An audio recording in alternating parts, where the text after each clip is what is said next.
How much better of a gauge on this team will you have after the competition seems to be ramping up? Will you have a clear idea where you are? I don't know about clear, but certainly a better idea as we go. I think that when you get into conference play, like you said, everything ramps up, and so each week you'll find a little bit more about your team. But yeah, I mean, this is the next step.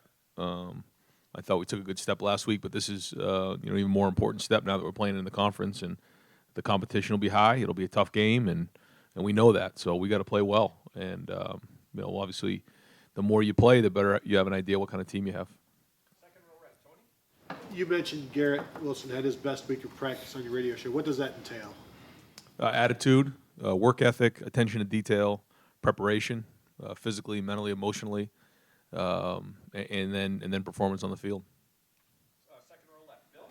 Ryan, you guys are going back to Bloomington where you coached your first game for this program 2 years ago. I'm just wondering if you can remember what the emotions were like for you that day, and then what it was like with Kevin up in the booth as the offense was maybe a little slow going after you two had spent so much time sort of revamping it.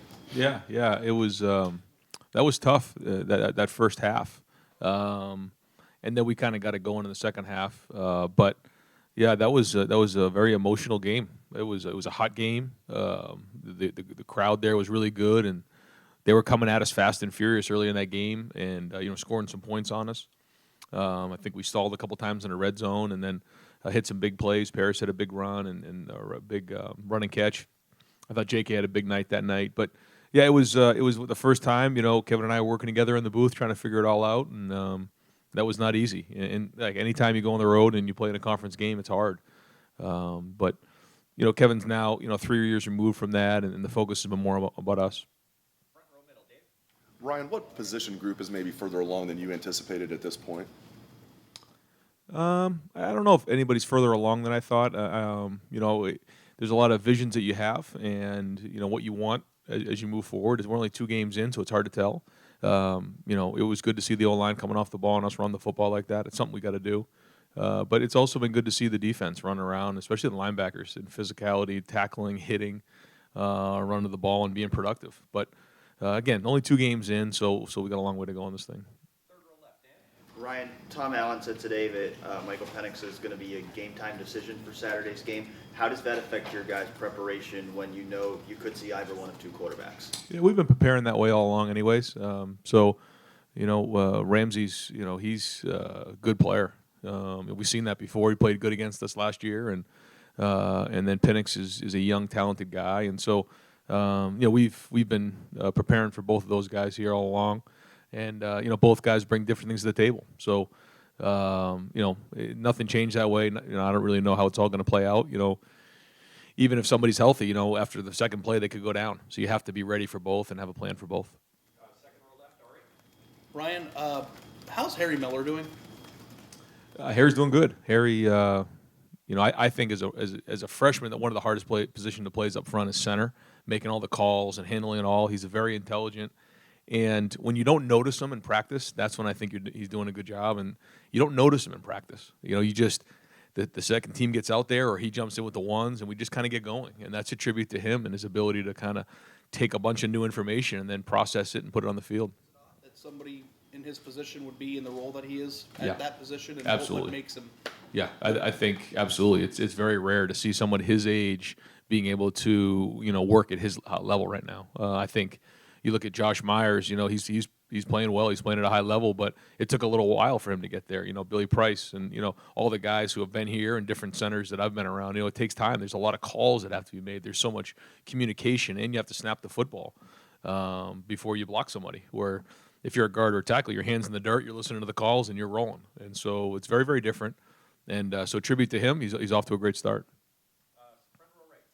A 2-parter. Number 1, is Jonathan Cooper going to play this week, do you think? And then number 2, J.K. Dobbins, have you even re-supported with him the way he played over there 2 years ago and kind of playing with abandon, et cetera? And did you see shades of that last week? Do you see him coming out of that shell? I thought J.K. Ran hard, and it wasn't clean the first week. I thought it was a little bit better. The blocking schemes had something to do with that as well.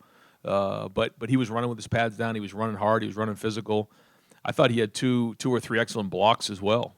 One time there was a defensive end. They got us in a pretty good scheme where defensive end was running in the A gap, and he stoned him on the line of scrimmage. Really impressive. And then on Justin Fields' run, he comes and cuts that linebacker. And so I think it was an all-around game, and I think when he plays at that level, he's one of the better running backs in the country. And then Cooper, is that? Yeah, so what we do is we go through Thursday practice, and then we put out the report on Friday because you just don't know what you're going to get out of a Thursday practice. So we usually put that out like mid-morning, right around then, yeah. The other day, you used the word scarred to describe the defense last year.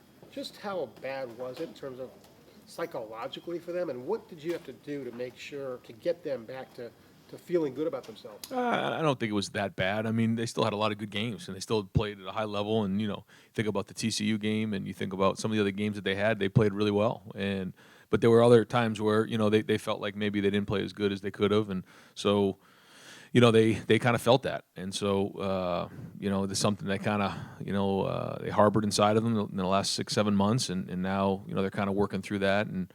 Trying to build an identity, but it's only 2 weeks into the season, so there's a lot to be written. What would be the biggest plus if you guys do get Jonathan back, Cooper?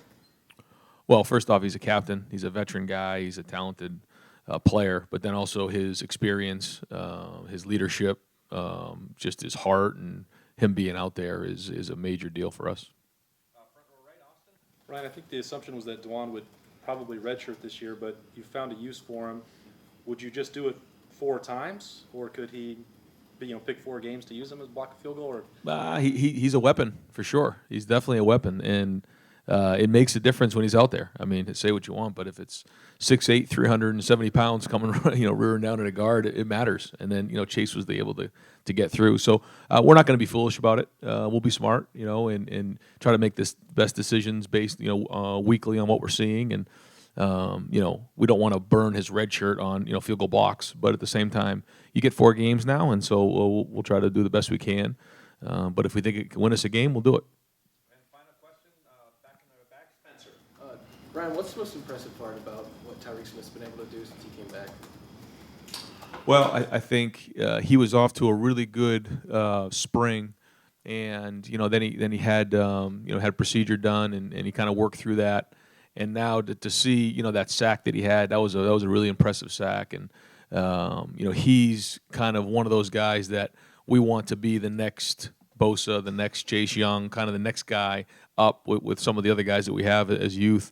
And they built a culture in that room that it's kind of the next guy up who's going to take over. And so the more he can keep building on this, the better he's going to be. But I think he's got a chance to have a really great year this year and a lot of production. Coach, thank you very much. Thanks, guys.